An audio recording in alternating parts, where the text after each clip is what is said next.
여야는 오늘 가덕도 신공항 특별법의 예비 타당성 조사를 면제하는 내용을 유지하기로 잠정 합의했습니다. 그런데 이틀 전 소위에서는 예타 면제 조항을 비롯한 특례 조항에 대해 여야 모두 우려를 내놨습니다. 속기록 내용을 집중 보도합니다. 어제 문재인 대통령이 백신 20% 추가 생산 효과가 있다며 극찬한 화이자 전용 주사기를 정작 국내에선 안 쓰는 것으로 확인됐습니다. 가격이 비싸다며 정부가 다른 업체 주사기를 구매했는데 문제가 없는지 집중 분석합니다. 김명수 대법원장이 사상 초유의 법관 탄핵 소추와 자신의 거짓 해명 논란에 대해 사과했습니다. 임성근 부장판사의 사의를 반려하는 과정에서 했던 해명이 거짓으로 드러난 것에 대해서는 부주의한 답변이었다고 했지만 정치적 고려는 없었다며 사퇴 요구를 거부했습니다. 재건축을 추진하는 아파트 단지들이 생활 폐기물들로 몸살을 앓고 있습니다. 주민들이 이사를 가면서 버린 건데 처리 비용이 수억 원에 이르는 경우도 있어 이를 떠안게 된 주민들과 갈등을 빚고 있습니다. 현장 카메라에서 취재했습니다. 반려동물을 자신처럼 아끼는 이른바 펫미족이 늘며 이들을 위한 다양한 상품이 인기를 얻고 있습니다. 반려견 관련 시장 규모는 지난해 3조 원을 넘어섰습니다.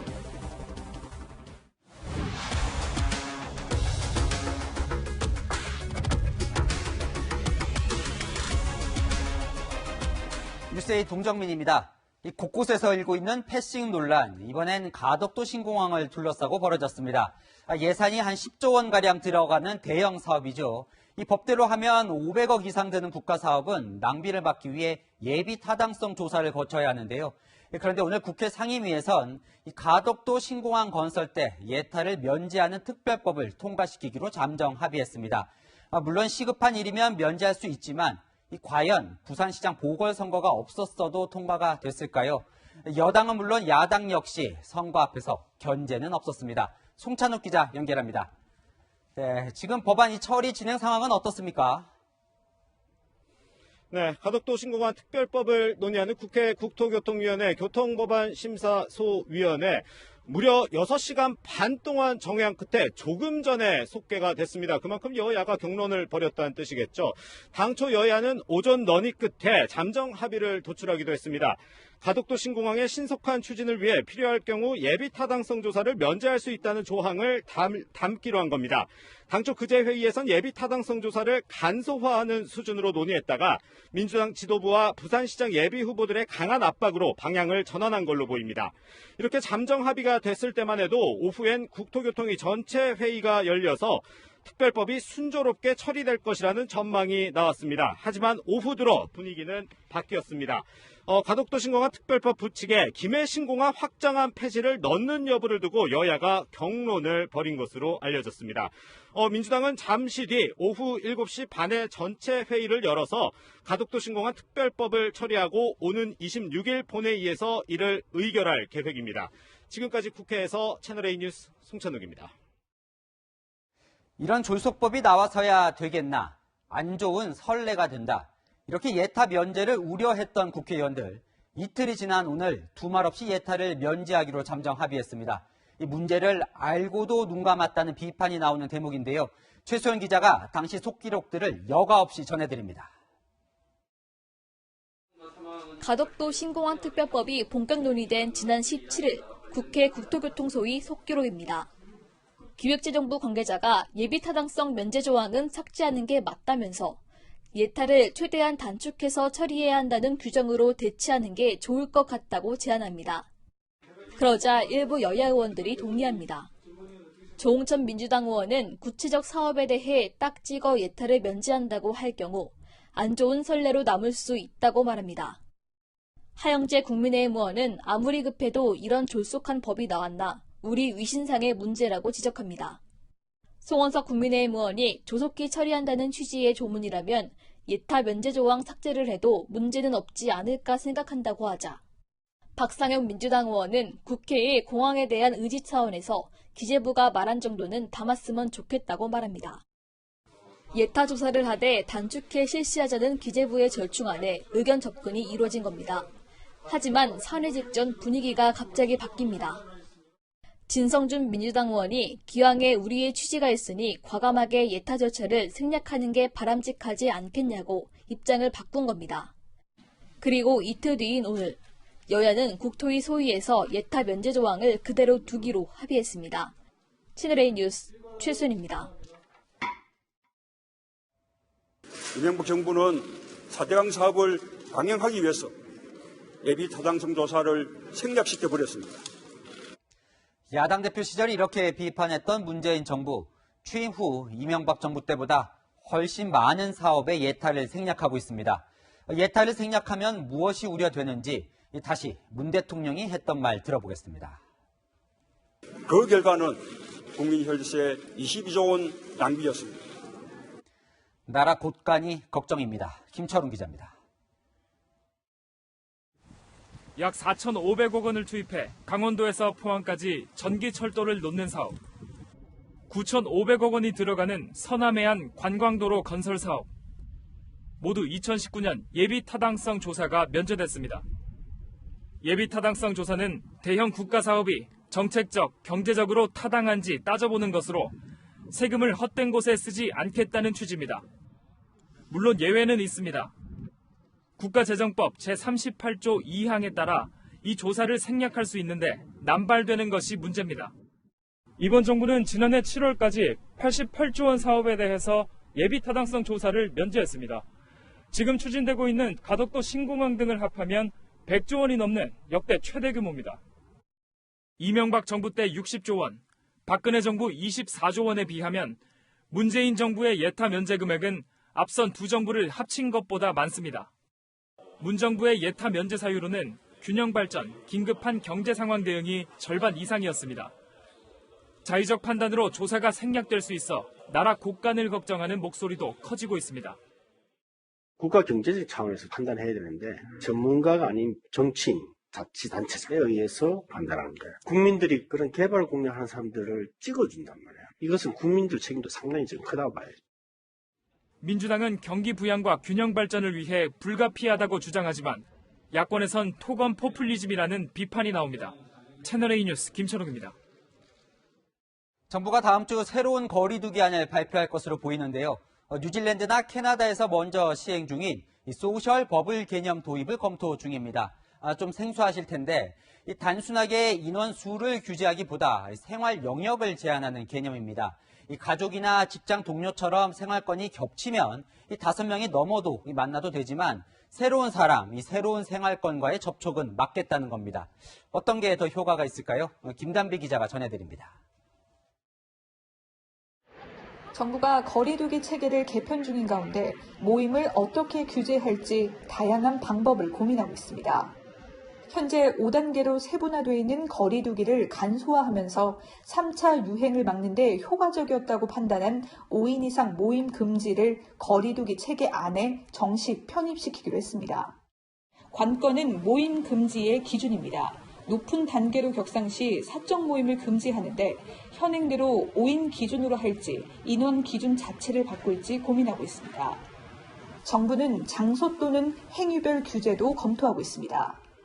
가령 5인 모임을 허용하되 술이나 음식 등을 먹는 모임은 제한하는 식입니다. 모든 5인 이상을 금지하는 게 아니라 먹는 모임은 안 된다라든가 마스크를 벗을 수밖에 없는 먹는 모임 자체를 규제하는 방안도 정부가 검토하고 있는 또 다른 방안은 뉴질랜드와 캐나다에서 시행되고 있는 소셜 버블 개념입니다. 소셜 버블이란 가족 또는 직장 동료처럼 매일 마주치는 10인 미만의 소규모 집단을 말합니다. 이 개념이 정식으로 거리두기 체계에 도입되면 소셜 버블에 속한 사람 외에는 만남을 자제해야 합니다. If one member of your bubble hugs someone outside of your bubble is then open and there is more chance of catching the virus. 대인 업무가 많은 우리나라의 특성상 해외처럼 제대로 작동될지 장담할 수 없습니다. 영국에서도 패밀리 버블이라고 하고 주로 영연방 계열 그런 국가들이 했던 거예요. 뭐 이론적인 거지 뭐 우리나라처럼 좁은 땅덩어리에 인구 밀도도 높고 소셜 컨택이 많은데 그거지. 정부는 다음 주 중 거리두기 새 개편안 초안을 발표할 계획입니다. 채널A 뉴스 김단비입니다. 문재인 대통령이 어제 어깨를 두드리며 극찬과 격려를 아끼지 않았던 이 사람. 접종할 때마다 화이자 백신을 아낄 수 있는 신박한 주사기를 만든 회사 센터장인데요. 미국 식품의약국 FDA 승인을 받고 화이자가 공개적으로 인증한 유일한 주사기입니다. 그런데 저희가 취재해보니 이 주사기를 정작 우리나라에서는 사용하지 않는다고 합니다. 이다혜 기자의 단독 보도입니다. 풍림 파마텍의 최소 잔여형 주사기입니다. 일반 주사기는 화이자 백신 한 병당 5명이 맞을 수 있지만 이 주사기는 남는 백신 양을 최소화해 1명 더 맞을 수 있도록 고안됐습니다. 공장을 찾은 문재인 대통령은 풍림 파마텍의 기술을 극찬했습니다. 풍림 파마텍의 최소 잔여형 주사기는 성능과 안전 면에서 월등합니다. 결국 백신 20%를 더 생산하는 것과 같은 효과를 거두는 셈입니다. 풍림 파마텍은 화이자 백신을 직접 주입해보는 검증도 마쳤고 미국 식품의약국 FDA의 승인까지 받았습니다. 그런데 정작 이 주사기를 국내에선 쓰지 않습니다. 정부가 지난 1월 다른 업체 2곳과 수의 계약을 맺었기 때문입니다. 또 이미 주사기 4천만 개가 확보된 만큼 추가할 계획도 없습니다. 풍림 파마텍 측은 우리 주사기를 미국에 우선 공급하는 조건으로 화이자 백신 350만 명분 추가 확보를 이뤄냈는데 정작 국내 계약은 이뤄지지 않은 것이 이해가 되지 않는다며 당혹감을 드러냈습니다. 이에 대해 질병관리청은 주사기 단가가 다른 업체에 비해 비쌌고 당장 4천만 개 공급이 가능한 업체를 선정한 것뿐이라고 설명했습니다. 실제로 다른 업체 주사기는 풍림 파마텍 주사기의 4분의 1 가격으로 알려졌습니다. 국내 공급 계약은 무산됐지만 풍림 파마텍은 코로나19 의료진 접종을 위해 주사기 12만 7천 개를 기부하겠다고 밝혔습니다. 채널A 뉴스 이다혜입니다. 미국도 일본도 이 풍림 파마텍 주사기를 쓰는데요. 보신 것처럼 우리나라는 다른 기업과 계약을 맺었습니다. 이 업체들 주사기도 성능은 같다는 게 정부 주장인데 과연 그런지 이현수 기자가 비교해봤습니다.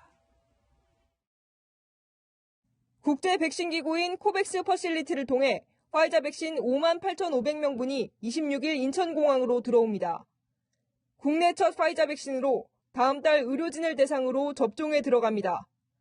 보통 백신은 약병 1개에 1회분씩 들어있지만 화이자 백신은 6회분이 들어있습니다.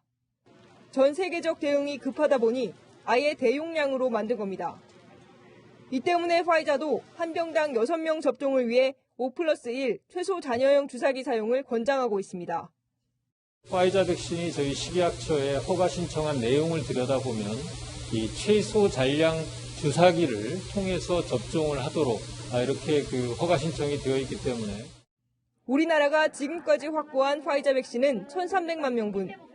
기존 주사기로 접종할 경우 한 병당 1회분씩 폐기돼 216만 명분이 그냥 버려집니다. 현재 화이자가 공식 인증한 5+1 주사기는 풍림 파마텍 주사기뿐입니다.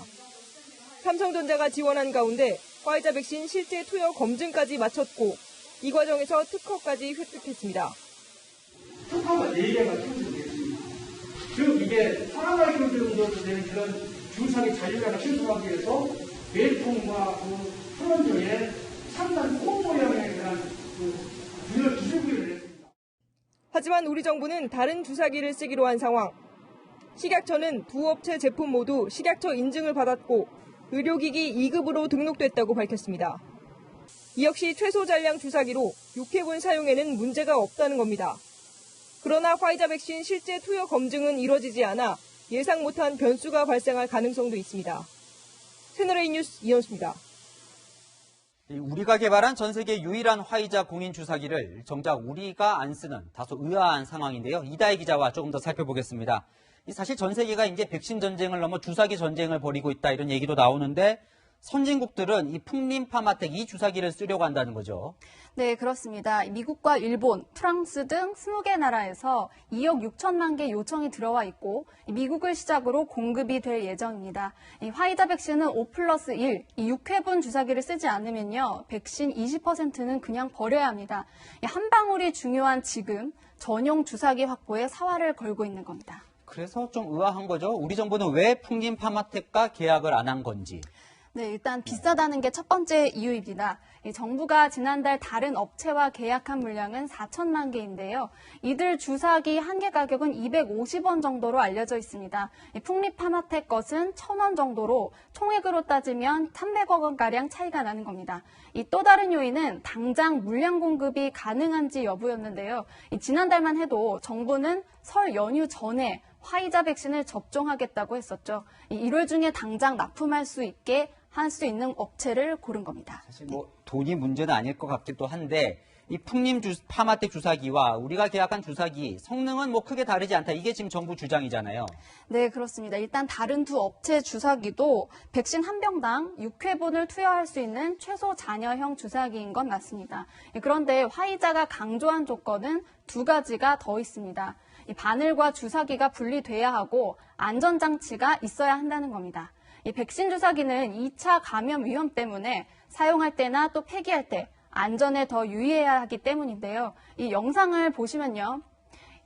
풍립파마텍 주사기는 바늘이나 뚜껑에 손을 대지 않고 닫을 수 있고 또 버린 주사기도 바늘을 아예 못 만지게 돼 있습니다. 화이자 측과 미국 질병통제예방센터 CDC는 직접 이 주사기로 화이자 백신을 주입해서 6회분 투약이 제대로 되는지 안전한지 여부를 검증했는데요. 다른 주사기들은 실제 검증해 본 적은 없기 때문에 어떤 리스크가 있을지 현재로서는 알 수 없는 상황입니다. 그렇다면 지금이라도 이 마음만 먹으면 풍림 파마텍 주사기를 살 수는 있는 겁니까? 네, 풍림 파마텍 측은 이 해외 수출을 하더라도 국내 물량은 우선 공급하겠다고 밝혔는데요. 하지만 질병관리청은 필요한 주사기 4천만 개를 이미 확보했기 때문에 당장 추가할 계획은 없다는 입장입니다. 정리해 보면 이 최고의 성능을 가진 주사기를 우리가 쓰지는 못하는 거네요. 네, 사실 지금 같은 특수한 상황에서는 돈보다는 국민의 안전을 최우선으로 할 필요도 있는데요. 다른 나라들은 가격을 떠나서 화이자가 인증한 주사기를 쓰겠다고 앞다퉈 구매하고 있는데 정작 우리는 국내에서 만들고도 쓰지 않는 상황인 건 분명합니다. 네, 이 백신도 늦었는데 주사기 때문에 차질 빚는 일은 없어야겠습니다. 지금까지 이다혜 기자와 살펴봤습니다. 다음 뉴스입니다. 참. 지난 7일 일요일 오후에 갑작스럽게 단행된 법무부의 검찰 고위 간부 인사를 보고받은 윤석열 검찰총장은 이렇게 탄식을 했다고 전해지죠. 박범계 법무부 장관의 이런 기습 인사 후폭풍으로 청와대 신현수 민정수석은 사의를 표명하고 휴가 낸 상태입니다. 신 수석이 아직 자리를 비운 상황에서 다음 주 월요일 박범계 장관이 검찰 중간간부 인사위원회를 단행하기로 했습니다. 주요 권력비리 사건을 수사 중인 검사들의 인사는 앞으로 어떻게 될지 관심이 모이는데 여권에서는 일단 신현수 수석이 돌아와 자기 역할을 하기를 바라는 분위기입니다. 전혜정 기자가 취재했습니다. 여권이 사의를 표명하고 휴가를 떠난 신현수 대통령 민정수석 설득에 나섰습니다.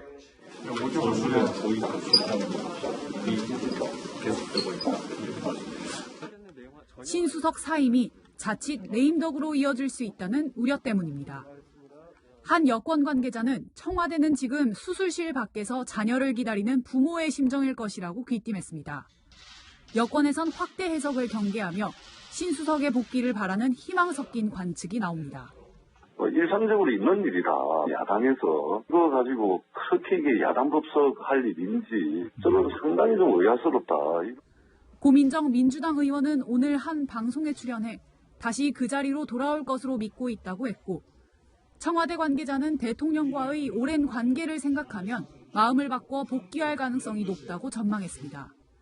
박범계 법무부 장관이 나서 신 수석을 설득하고 있는 것으로 알려졌습니다.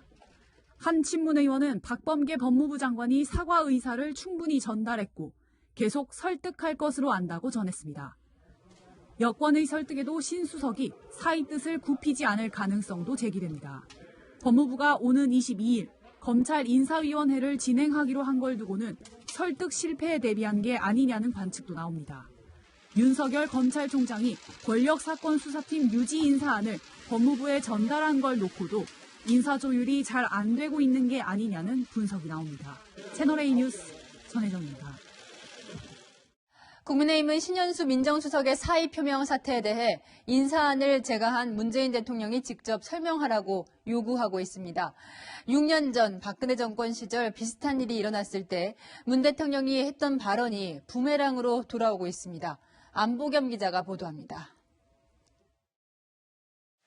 국민의힘은 문재인 대통령을 압박하고 나섰습니다.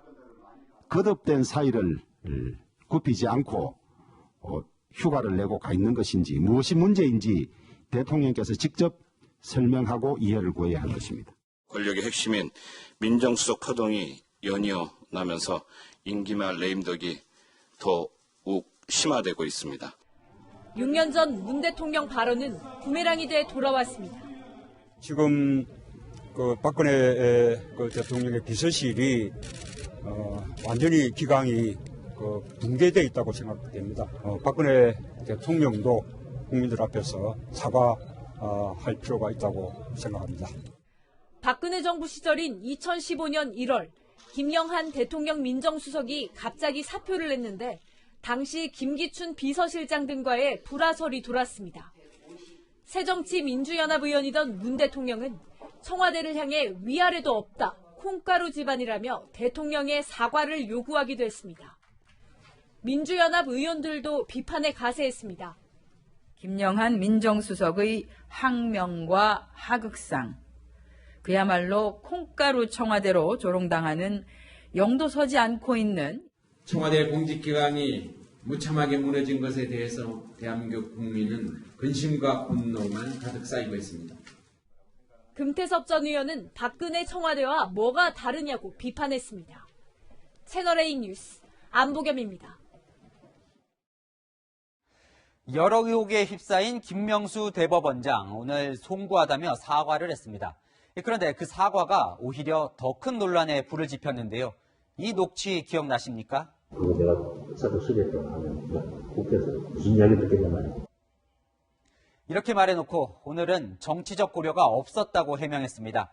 앞뒤가 맞지 않는다는 비판이 나옵니다. 김민공 기자입니다. 지난 4일 거짓 해명 논란이 불거지자 오래전 일이라 기억이 희미했다며 사과한 김명수 대법원장. 실망을 드린 모든 분들께 깊은 사과와 죄송하다는 말씀을 드립니다. 법조계 안팎에서 사퇴 압박을 받는 등 뒤숭숭한 상황이 계속되자 보름 만에 재차 사과했습니다. 김 대법원장은 입장문을 법원 내부망에 먼저 올리고 기자단을 통해 외부에도 공개했습니다. 부주의한 답변으로 실망을 끼쳤다며 거짓말 논란을 사과했지만 임성근 부장판사의 사직의사를 수리하는데 정치적 고려는 없었다고 강조했습니다. 하지만 임 부장판사가 공개한 녹취와는 상반된 해명이라 법원 안팎에선 앞뒤가 맞지 않는다는 비판이 나옵니다. 법률적인 그런 것을 찾지 않고 나로서는 여러 영향을 생각해야 되잖아요. 그중에는 정치적인 저 상황도 살펴야 되고. 한 법원 관계자는 오늘 사과로 어물쩍 넘어가려는 것 같다고 말했습니다. 김 대법원장은 입장문에서 자신이 기울인 모든 노력의 궁극적 목표는 독립된 법관에 의한 좋은 재판이라고도 했습니다. 하지만 현 정권에 민감한 조국 전 장관 관련 사건과 사법농단 관련 재판장은 인사원칙을 깨고 유임시키는 등 코드 인사 논란은 계속되고 있습니다. 채널A 뉴스 김민곤입니다.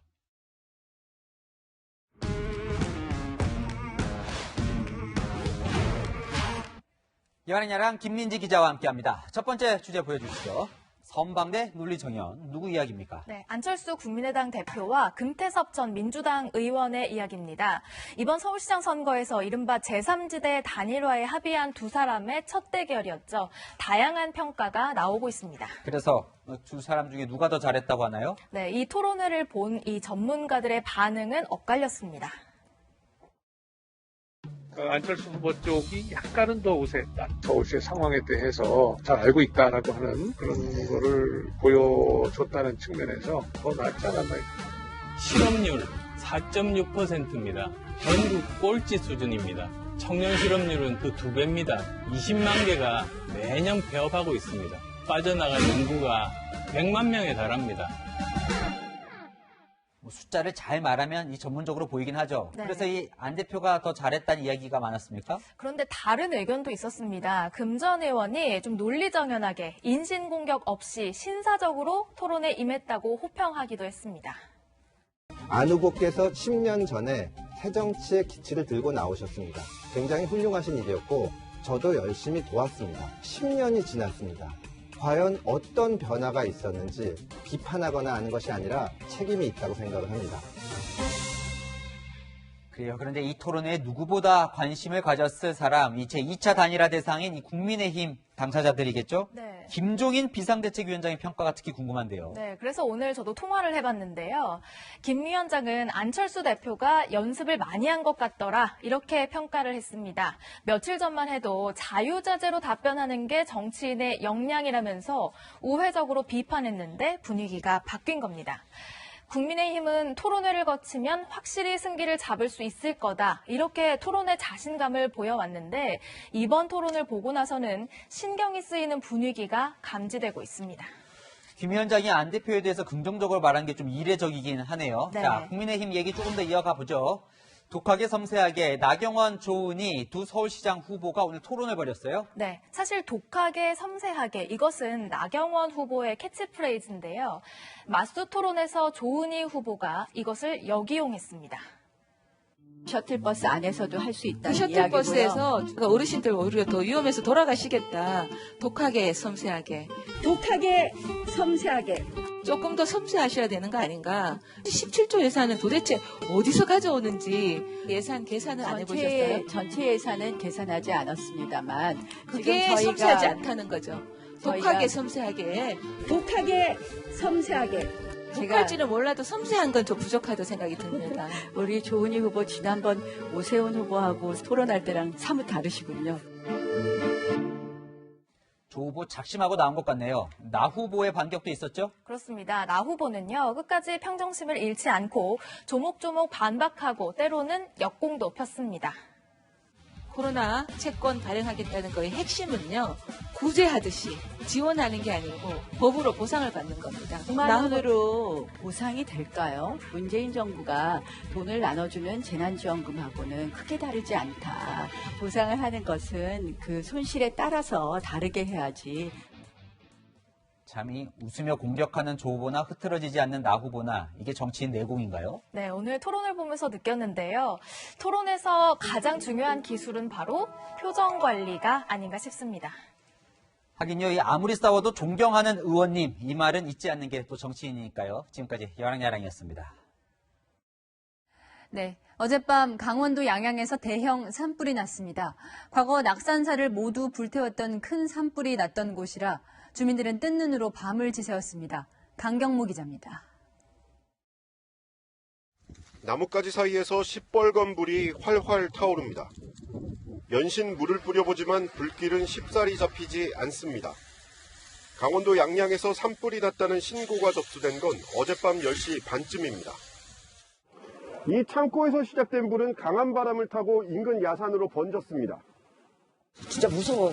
진짜 순식간이었어. 그냥 오르륵 하더니 쫙 번지기 시작하는 거예요. 당시 현지엔 바싹 마른 날씨에 순간 최대 풍속이 초속 25m가 넘는 강풍이 불고 있었습니다. 야산을 집어삼킨 불은 한때 민가까지 내려와 주민 80여 명이 마을회관으로 긴급 대피하기도 했습니다. 소방과 산림당국은 장비 60대와 인력 1000여 명을 투입해 진화에 나섰고 발생 6시간 만에 불을 껐습니다. 다행히 인명피해는 없었지만 산림 6.5헥타르가 잿더미가 됐습니다. 산불이 난 지역은 지난 2005년 낙산사를 모두 태운 대형 산불이 난 곳이어서 주민들은 그때의 악몽을 떠올리며 놀란 가슴을 쓸어내렸습니다. 그때 상황이 지금 기억이 나니까 다들 마음을 졸이고 그 낙산가까지 번지지 않기를 이제 기도하시면서 마을회관으로 이동을 하셨어요. 강원도에선 올해에만 6차례 산불이 발생해 축구장 14개 면적인 10헥타르의 산림이 잿더미가 됐습니다. 산림당국은 최근 건조한 날씨와 강한 바람으로 산불 위험이 매우 높은 상황이라고 보고 강원 동해안 지역에 산림 헬기 2대를 전진 배치했습니다. 채널A 뉴스 강경모입니다. 노후 아파트 대명사죠. 음마아파트 지하실이 쓰레기 폐허가 되어가고 있습니다. 재개발, 재건축이 늦어지는 아파트들에 이런 문제가 생깁니다. 현장 카메라 여현교 기자입니다. 지어진 지 40년 이상 된 이 음마아파트에는 누가 버리고 간지 알 수 없는 쓰레기들이 수천 톤 방치되어 있다고 하는데요.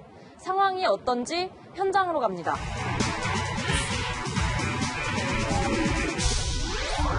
계단을 따라 아파트 지하실로 내려가자 장롱과 서랍을 비롯해 희뿌연 먼지를 뒤집어 쓴 생활 집기들이 쌓여 있습니다. 대형 폐기물 배출 스티커는 전혀 붙어 있지 않습니다. 주민들이 이사를 나가면서 몰래 버리고 간 겁니다. 또 다른 동의 지하실 상황은 더 심각합니다. 네, 들어가자마자 악취가 코를 찌르는데요. 한쪽에는 세장부터 소파까지 생활 폐기물들이 쌓여 있습니다. 안쪽까지는 폐수가 가득 쌓여 있어서 더 이상 진입이 어려운 상황입니다. 학원가가 밀집한 대치동의 특성상 중고등학생 자녀를 둔 학부모들이 새를 살다 나가는 경우가 많은데 아파트 측은 이사 과정에서 무단 투기가 반복된 것으로 보고 있습니다. 지난 2014년 관리사무소가 추산한 양만 2,300톤 정도인데 책임 소재가 불분명합니다. 이 아파트가 생긴 40년 이후부터 계속 누적된 쓰레기인데 사실은 버린 사람들이 다 이사가고 없어요. 처리 비용만 15억 원 정도가 들 것으로 추산되는 상황. 관련법상 입주민과 관리사무소 측이 아파트 관리비 등으로 처리해야 합니다. 하지만 전세대 가운데 절반 이상을 차지하는 전 월세 세입자들은 반대합니다. 누가 버린지 모르는 쓰레기를 처리하는데 왜 우리가 돈을 내냐는 겁니다. 재건축과 재개발이 논의 중인 또 다른 지역도 상황은 마찬가지였습니다. 제한 다 쓰레기 구덩이라고요. 이사가고 쑤셔가고 다칠 수는 없죠. 왜? 나면서 폐기물을 다 버려야 되는데 돈 몇 푼 주면 다 갖다 버리는 거예요. 재개발이 확정된 인천 부평 2지구. 사람들이 아직 살고 있는 빌라인데 이렇게 옆에 장난감 쓰레기들이 놓여 있고 밖으로 나가면 상황은 더 심각합니다. 이렇게 냉장고부터 시작해서 생활 폐기물들이 쓰레기 산처럼 쌓여 있습니다. 이주하지 못한 30%의 주민들은 여전히 이곳에 살고 있지만 곳곳에 쓰레기산이 생긴 탓에 배달 음식을 받는 것조차 힘듭니다. 그냥 싹 쳤는데 가는 사람은 다 가지고 가니까. 그냥 시시가 뭐야 감시카메라 있어도 필요 없어. 나는 떠버릴게. 나는 이사 가버릴게. 자기만 가버려 끝나잖아요. 생활 폐기물을 무단 투기할 경우 자치구는 최고 100만 원의 과태료를 부과할 수 있습니다. 하지만 처음 적발되면 과태료가 20만 원 이하인 경우가 대부분이고 걸려도 돈만 내면 될 뿐 치워야 할 의무까지는 없습니다. 촬영 번호를 만약 경찰 측에 넘겨줘도 그에 대해서 처리가 안 돼요. 과태료 물릴 정도면 이거에 대해서 티를 안 해주는 경우는 강력한 쓰레기 투기 단속 없이는 방법이 없어 보입니다. 현장 카메라 여영규입니다. 오픈 채팅방에서 초등학생을 만난 뒤 공유차랑 쏘카로 데려가 성폭행한 남성이 오늘 언론 앞에 처음 모습을 드러냈습니다. 이 남성이 어린 학생을 대상으로 범죄를 저지른 것도 모자라 범행 영상까지 남긴 것으로 밝혀졌죠. 그런데도 반성의 모습 없이 자신의 구속이 부당하다는 이의를 제기한 것으로 확인됐습니다. 박건영 기자입니다. 경찰관이 포승줄에 묶인 남성을 데리고 나옵니다. 옷으로 몸을 완전히 가리고 고개를 푹 숙인 남성은 취재진의 질문에 아무런 답변을 하지 않았습니다. 혐의 인정하세요? 동영상 왜 찍으신 거예요? 이 남성은 지난 6일 오픈 채팅방을 통해 유인한 초등학생을 자신의 집으로 데려가 성폭행한 혐의를 받고 있습니다. 남성의 휴대전화에서는 범행 장면을 촬영한 영상까지 나왔습니다. 30대 후반의 남성은 수도권의 회사에 다니는 평범한 직장인이었습니다. 법원은 지난 12일 도주와 증거인멸 우려가 있다며 남성에 대해 구속영장을 발부했는데 최근 남성은 구속이 부당하다며 구속 적부심사를 청구한 걸로 알려졌습니다. 구속 적부심은 구속이 합당한지 법원이 다시 판단하는 절차입니다. 법원이 어제 남성의 청구를 기각하면서 경찰은 오늘 검찰에 사건을 넘겼습니다. 경찰은 송치 이후에도 남성의 휴대전화에서 추가로 발견된 또 다른 여성들의 영상에 대해 수사를 이어갈 방침입니다. 채널A 뉴스 박건영입니다. 3살밖에 안 된 아이를 집에 홀로 두고 이사를 가버려 숨지게 만든 엄마도 검찰에 넘겨졌습니다. 자기 아이가 세상을 떠난 것을 알면서도 아동수당을 탔다는 이야기가 기가 막혔죠. 심지어 집을 떠난 지 2달 뒤 아이 사진을 SNS에 올린 것으로 확인됐습니다. 배유미 기자입니다. 큼지막한 웃옷에 모자로 얼굴을 가린 여성이 차에서 내립니다. 3살 친딸을 빈집에 6달 넘게 홀로 방치해 숨지게 한 엄마입니다. 쏟아지는 질문에 고개를 숙인 채 아무 말도 하지 않았습니다. 살인 혐의 인정하세요? 왜 아이만 두고 나오셨어요? 경찰은 살인과 아동 방임, 아동 수당과 양육 수당 부정수령 등 4가지 혐의를 적용해 검찰에 넘겼습니다. 아이 엄마는 지난해 8월 집을 나간 뒤 한 번도 아이를 찾지 않았습니다. 그런데 석 달 뒤 SNS에 아이 사진을 올려놓고 사랑한단 말을 남긴 것으로 드러났습니다. 아이가 사라진 걸 숨기기 위해 고의로 올린 것 아니냐는 의혹이 제기됩니다. 숨진 여아에 대한 공식 부검 결과는 아직 나오지 않았습니다. 앞선 예비부검에선 시신이 오랫동안 방치된 탓에 사망 원인과 학대가 있었는지 등은 규명하지 못했습니다. 경찰은 아이를 방치하고 학대하는데 제3자가 가담했는지 대해서도 수사를 벌였지만 다른 사람이 개입한 정황은 확인되지 않았다고 설명했습니다. 한편 구미시는 이번 사건을 계기로 위기아동 발굴을 위한 실태조사에 나서기로 했습니다. 또 엄마에게 지급했던 아동수당 등도 환수할 방침입니다. 채널A 뉴스 배유입니다. 유명한 스포츠 선수들의 학창시절 폭력이 뒤늦게 알려지며 논란이죠. 어릴 때 폭력이 어른 세계로 온다고 달라지진 않았습니다. 지난해 소속팀의 가혹행위에 시달리다 세상을 떠난 트라이애슬론 고 최숙현 선수가 대표적이죠. 다시는 이런 일이 없어야 한다며 통과된 이 최숙현법이 오늘부터 시행됐습니다. 그 첫날 선수들은 이게 끝이 아니어야 한다고 입을 모았습니다. 강병규 기자가 취재했습니다. 고 최숙현 선수 동료이자 피해자 정지은 선수는 배구계 학폭 논란이 남일 같지 않습니다. 그런 게 딱 터졌을 때 공황장애 증상이 좀 더 심하게 왔었고요. 그때 생각이 나면서 그 사람들이 꿈에 나타나고 이랬었죠. 최숙현 선수의 경찰 수사처럼 피해자를 절망에 빠뜨리는 일이 되풀이될까 걱정돼 여전히 익명 게시판을 찾는 피해자들의 마음도 이해가 됩니다. 벌금 몇십만 원이 끝난다 이러는데 저도 겁을 탁 먹었거든요. 아, 참고인 조사 괜히 했다. 용기 내 목소리 냈을 뿐인데 합의하라고 압박받는 선수들.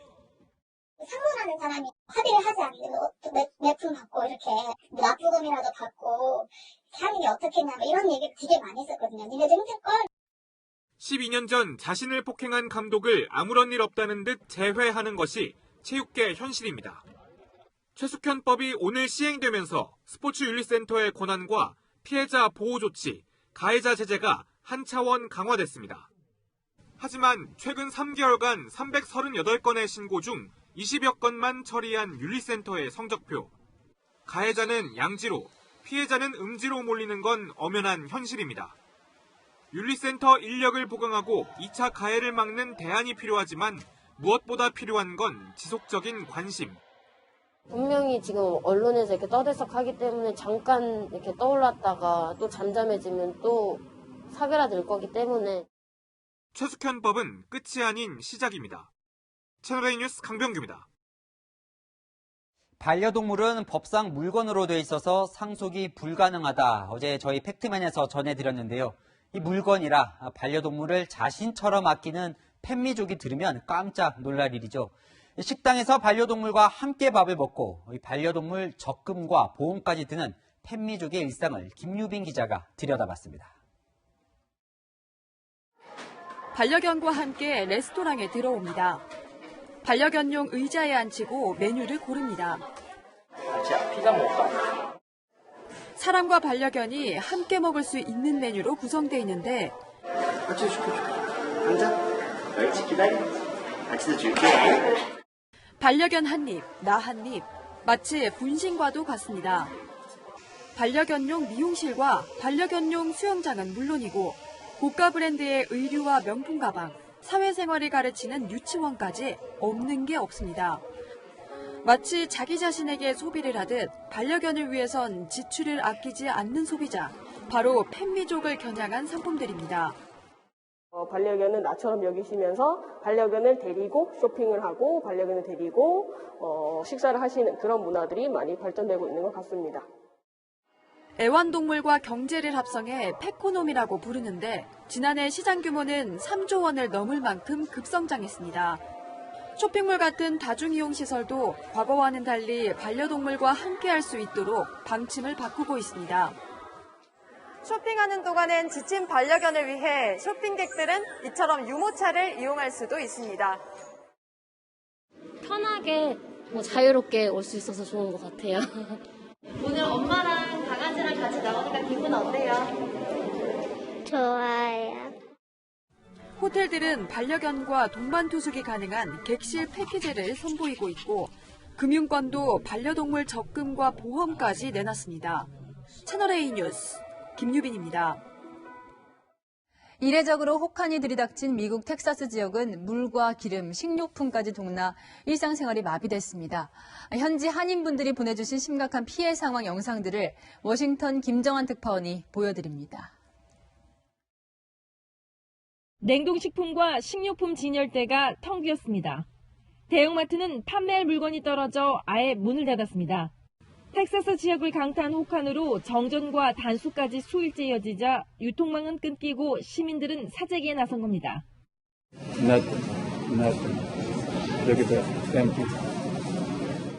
상수도관이 터진 주택 천장에서 물이 쏟아지고 바닥은 물바다로 변했습니다. 댈러스에서만 13만 명이 거주하는 한인사회 피해도 심각합니다. 한인 지역에 있는 곳은 지금 전력이나 또 물이 안 돼서 더 힘든 상황인 것 같습니다. 미국 최대 석유 생산지인 텍사스에서 기름이 동나 주유소를 찾은 차들이 발길을 돌리는 진풍경도 펼쳐졌습니다. 사무실 출근하면서 지금 기름 넣으려고 했더니 기름이 없더라고요. 기름이 떨어진 주유소가 꽤 많은 것 같고 아직까지.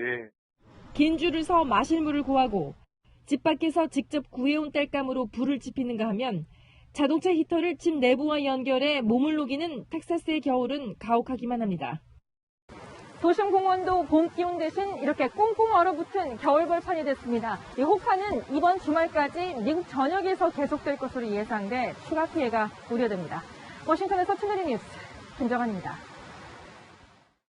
공포의 7분, 화성탐사 이동형 로봇 퍼셔비어런스가 화성에 닿기 위해 견뎌야 할 시간이었습니다. 수십억 년 전 물이 흐른 것으로 추정되는 분화구에서 고대 생명의 흔적을 찾기 시작했습니다. 정다은 기자입니다. Touchdown confirmed. Perseverance safely on the surface of Mars, ready to begin seeking the sands of past life. 7개월 가까이 4억 7천만 킬로미터를 비행한 퍼서비어런스가 도착한 곳은 30억 년 전 화성에서 물이 흘렀던 것으로 추정되는 예제로 분화구입니다. 착륙 5분 뒤 보낸 화성 표면 사진에는 울퉁불퉁한 표면이 보입니다. 화성에 존재했을지도 모를 고대 생명체 흔적 발견이 기대되는 곳입니다. But it's also part of our bigger exploration plans, right? Which involve really understanding Mars and the evolution of Mars and whether there was life, ancient life. 퍼서비어런스는 지구로 가져올 토양 등의 샘플을 채취하는 임무를 수행합니다. 이 샘플들은 이후 발사되는 또 다른 로버가 수거해 우주선에 전달한 뒤 지구로 보내집니다. We're going to put them in canisters and bring them back to Earth in the 2030s. So any 12-year-old kid today is going to be able to look at them when they're in college and be able to study them. It's just fascinating. 이른바 공포의 7분으로 불리는 대기권 진입 과정을 무사히 통과한 퍼서비어런스는 1975년 바이킹 1호 이후 9번째로 화성 표면에 안착했습니다. 퍼서비어런스는 화성 대기에 있는 이산화탄소를 산소로 바꿔 사용할 수 있는지 확인하며 유인 탐사 가능성도 실험합니다. 최초로 시도하는 동력 비행까지 성공한다면 인류가 꿈꾸는 화성 여행도 성큼 다가올 것으로 보입니다. 채널A 뉴스 정다은입니다. 다시 초봄 기운을 되찾은 온화한 날이었는데요. 지난 밤 사이에는 강원도 양양에 산불이 발생하는 등 영동 지역은 화재로 비상입니다. 동해안 지역은 건조특보와 강풍특보가 동시에 발효 중입니다. 내일 새벽까지 초속 30m 이상의 돌풍이 예상됩니다. 동해안 지역은 현재 대형 산불 주의보까지 발령돼 있어서 각별한 대비가 필요한 상황입니다. 이번 주말은 4월 초순만큼이나 온화할 텐데요. 중부지방은 15도 안팎, 남부지방 20도 안팎까지 껑충 오르겠고요. 그만큼 일교차도 크게 나겠습니다. 추위가 물러가자마자 미세먼지가 몰려옵니다. 중국발 스모그가 유입돼서 오늘 밤 수도권과 충청 지역에 영향을 주겠고요. 주말 내내 중서부를 중심으로 공기가 탁하겠습니다. 다음 주 후반까지는 맑은 날이 이어지겠고요. 당분간은 큰 추위도 없겠습니다. 날씨였습니다. 근로자 수가 좀 많다고 왜 지원금을 못 받나? 식당도 PC방도 왜 다 같이 밤 9시까지만 영업해야 할까? 이런 의문이 나올 때마다 정부의 답은 일단 워낙 상황이 급하니까 속도다, 이렇게 얼버무렸습니다. 그렇게 흘러간 코로나 1년, 이제는 일률적인 지원금이나 거리두기 말고 적재적소에 풀고 또 조이는 스마트한 방역 가능도 하지 않을까요? 오늘 뉴스 여기까지입니다. 내일도 뉴스에입니다.